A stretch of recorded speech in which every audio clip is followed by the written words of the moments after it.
This is Lady Boulay, and I hope you're having a wonderful day. Thank you for your support. Thank you for subscribing to the channel. Thank you for your thumbs up, for your comments, and thank you for sharing the videos. Thank you for all you do to support the channel. And yes, we are commanded to love one another, whether we want to or not, or whether we agree with each other or not. And loving each other means supporting each other and uplifting each other and celebrating when someone succeeds. Now, in the case of Shedeur Sanders, I did a video about him the other day, waiting to be drafted into the NFL. Now, we knew he was going to be drafted, but they were playing a game of chicken or something or another with this young man, trying to humble him. And I don't think he needed humbling. The mere fact that when he was finally drafted, the number 144 pick, he said, "Thank you, God." So that shows right there he is humbled, but by the right person. He's not humbled by the football franchise, but by the higher power. I watched Deion Sanders with these young boys when he had his reality show.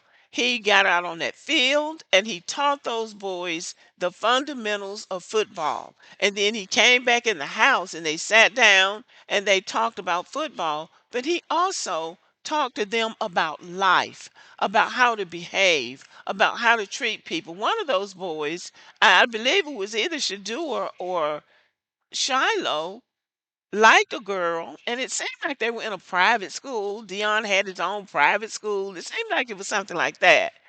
But one of them liked a girl, and one of her hands was underdeveloped. But one of those boys liked the girl, and he wanted to take her on a date. So he was sitting there with his brothers talking about what they could do on the date. And he came up with the idea that maybe he should race the girl in a foot race. And somebody had to make him understand that's not what you do on a date with a girl. But the idea that he saw this girl as attractive, somebody he liked and wanted to take on a date, whereas somebody else might have looked at her and thought, no, I don't want to take her on a date. But that's how Dion mentored them. He taught them to respect humanity. That's what I saw. And the training that he gave his sons shows. They carry themselves like classy young men. You rarely hear anything about them outside of the football venue. They're with their dad, they're with their family, they're with their teammates. They're not showing off. See, if he had been flashing around with a white girl, showed up at the draft with a white girl, it might have worked out better for him. That would have set the stage for submission. Then the owners of those football clubs could say, okay, we got him. We got him. We got him in our camp now. And many people seem to think that by making him wait to the very last round to draft him, that that was some kind of way going to humble him. But I don't think he needed to be humbled. I think he's humble enough. What they wanted is for him to be desperate because that's what they're used to dealing with in black athletes. But this young man is not desperate. He is not desperate. He wants to play the game because he has the skill set and the desire to play. But he's not desperate for money. He's already got money. So making him wait is not going to hurt him. That's going to bode well for him because all that really matters is how he performs when he gets out on the football field. All of this other stuff does not matter. Many of the black athletes that are drafted into these professional leagues come from poverty. Not all of them, but many of them do. So they want a chance to get out there and play football and make money. Shedeur Sanders is already a millionaire in his own right with that, is it NIL or whatever that is that they can make money on their images in college. He's already rich. He was born rich. His daddy is rich and his mama is good looking. So he really doesn't have to do it for the money. He does it for the love of the game and because of his skill set in football. So they want to humble him so the owners of these football teams can control them and threaten them and we'll trade you or we'll bench you.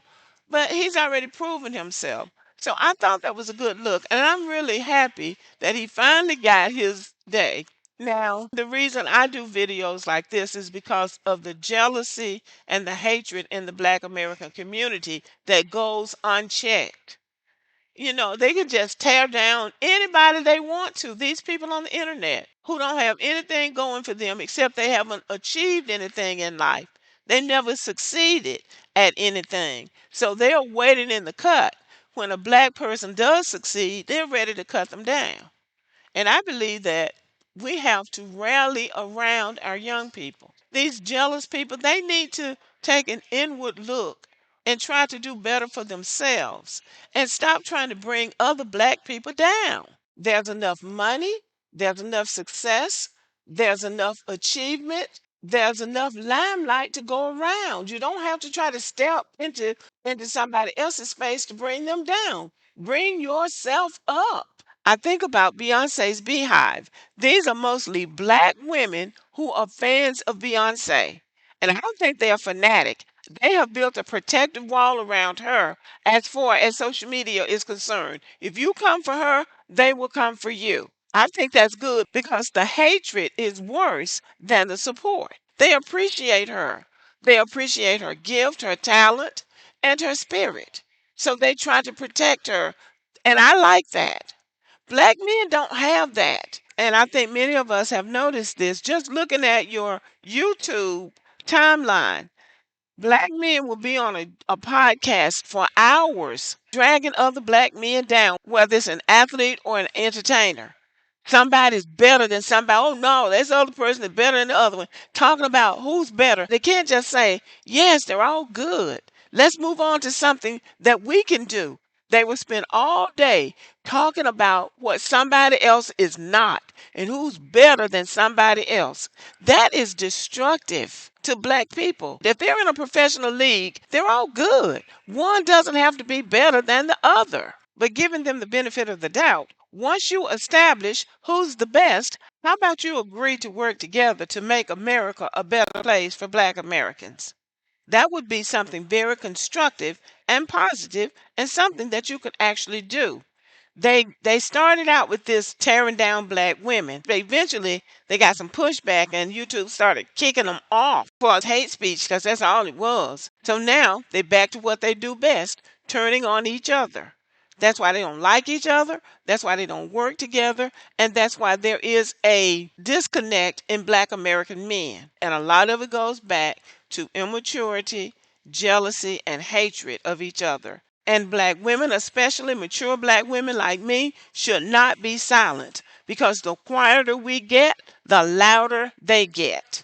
So I just want to lift up this young man, Shedeur Sanders, and all of the young black American men who are making positive moves in America to make a better life for themselves. Because if they make a better life for themselves, it's a good chance that that will help black Americans.